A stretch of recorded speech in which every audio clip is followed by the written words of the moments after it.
kind of wanted to cover how I make these things a little bit. They're actually just a little time consuming. They used to be a lot more.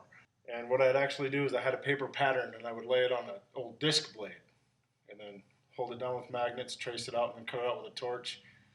And because if you do that to the steel, it'll burn any carbon out of it that there is. Then I'd have to go and grind the entire outer edge and take all that yucky stuff back to where it'd be good steel. And then go to the sharpening. But there was also a completely extra step in there because I couldn't get this to fit on a disc blade. I had to cut it and notch it right here. I just did a triangular point and then beveled it. Well, now I have to come in and weld that, of course, and then polish the weld down to make it look decent.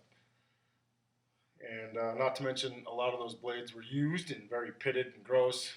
So to get something that looked this nice, it took probably twice to 2 to 3 times as long to do it. Now I have them laser cut at work. I can get more of them cut at a time, and the quality is just much better. And there's an added bonus besides not having to grind that weld and get rid of it. I chose AR400 because it's pre-heat treated. And it's nice that this comes pre-heat treated is to get both sides hardened. It's kind of a trick with the furnace I possess. I don't have a big heat treat oven that'll heat this all at once, so I can just throw it in the oil. I would have to wedge it in that little gas forge one side at a time and then kind of use cooling measures like a wet rag or so forth to keep the back side hot or cool beyond a certain point, and it was a nightmare. But yeah, very nice to have these already heat treated, so I just have to cut them out and sharpen them. The only kind of hang up there is you do not want to burn this any color. There's the temper colors that I talk about in other videos, where it starts at a yellow, then a straw brown, then onto your purples and blues and grays.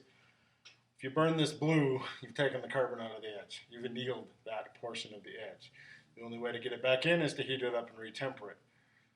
Once I take the Hunga Munga out of the vinegar bath, I scrub all the oxide off.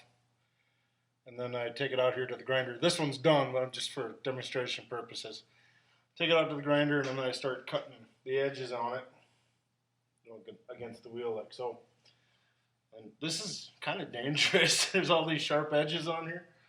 But yeah, I just grind all the geometry correct, sharp.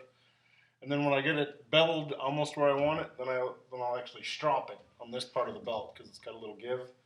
And I'll just, while it's running, and it'll give it a nice, kind of take the burr off the edge. If someone wanted me to make one of these the traditional way, the price would easily triple.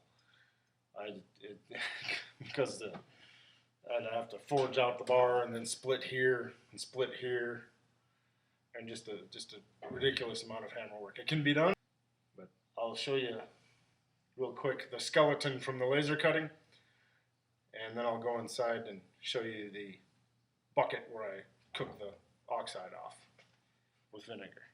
Here's the sheet that they're cut out of. Nice clean cuts. We have here the tote of infernal stink.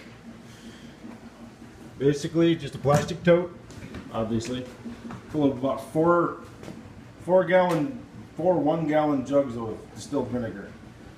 And you can kind of see a Hunga Munga laying down in there.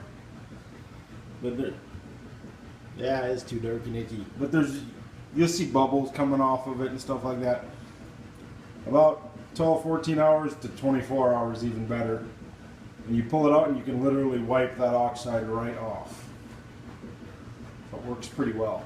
Put this on before the wife complains. I have a very understanding wife. She lets me anneal steel in the oven and all kinds of crazy things. Gold blast furnaces in the basement. I have my Hunga Munga wall, if you will.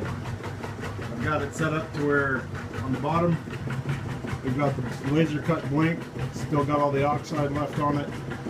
And then we have the straight out of the vinegar bath version that's been lightly scrubbed on with a Scotch-Brite.